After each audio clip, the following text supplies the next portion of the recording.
کہتے ہیں کہ وہ کاتب وحی تھا. چیلنج ہے پوری امت کو، میرا چیلنج ہے، ایک آیت قرآن کی لکھنا ثابت کر دے کہ اس نے ایک آیت لکھی.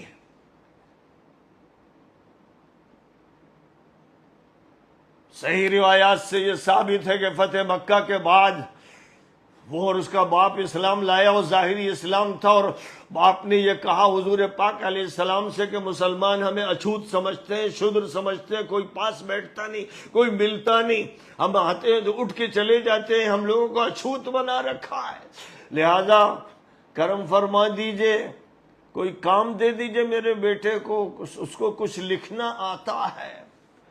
تو حضور نے فرمایا ٹھیک ہے، کوئی ضرورت پڑی تو میں کچھ لکھوا لوں گا.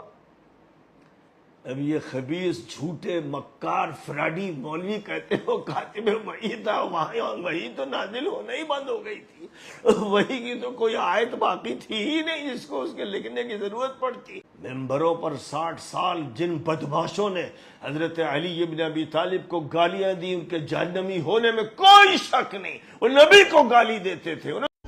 یہ مردود دیوبندی کہتا ہے کہ امیر معاویہ رضی اللہ عنہ کاتب وحی نہیں تھے، جبکہ حدیث پاک ہے کہ محمد صلی اللہ علیہ وسلم نے فرمایا عبداللہ بن عباس سے اجہب فد اولی معاویہ وقان یکتب الوحی، یعنی جاؤ معاویہ کو بلا لاؤ، اور وہ وحی لکھتے تھے.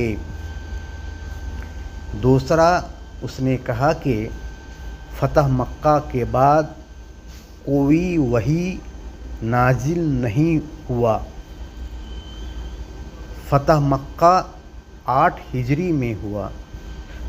آپ صلی اللہ علیہ وسلم کی وفات 11 ہجری میں ہوئی، جبکہ غزوہ تبوک فتح مکہ کے بعد 9 ہجری میں ہوا، اور سورہ توبہ اس غزوہ کو بیان کرتی ہے، اور سورہ مائدہ فتح مکہ کے بعد نازل ہوئی.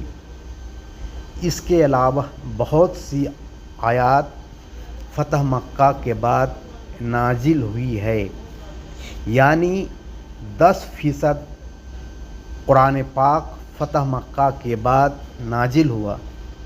یہ مردود دیوبندی امیر المومنین حضرت امیر معاویہ رضی اللہ عنہ کو جہنمی کہتا ہے، جبکہ اس کا سب اکابر ملعون ہے.